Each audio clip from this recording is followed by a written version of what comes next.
Adesso proviamo a vedere la velocità massima con un'elica Solas da 13 di acciaio.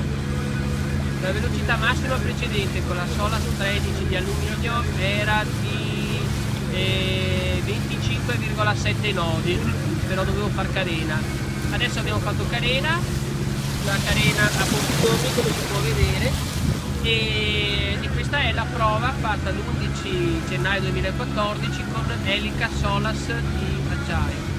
Dopodiché proveremo la velocità massima con una elica Solas, una elica ballistic della Michigan Wheels, sempre da 13, che è un'elica da superficie, secondo me lavora meglio rispetto a questa. Adesso proviamo, nessuno all'orizzonte, via! Vola, vola!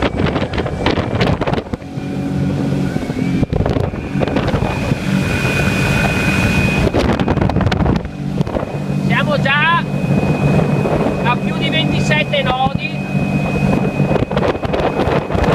27 e 6. I giri mi sembrano buoni, non ho contagiri, 27.8. Molto bene, abbiamo guadagnato 2 nodi e mezzo, quasi 5 nodi. La linea è bella pulita, guarda qua che bello. Vecchio Honda, 15 anni, funziona come un violino. Vediamo se arriviamo a 28, dai.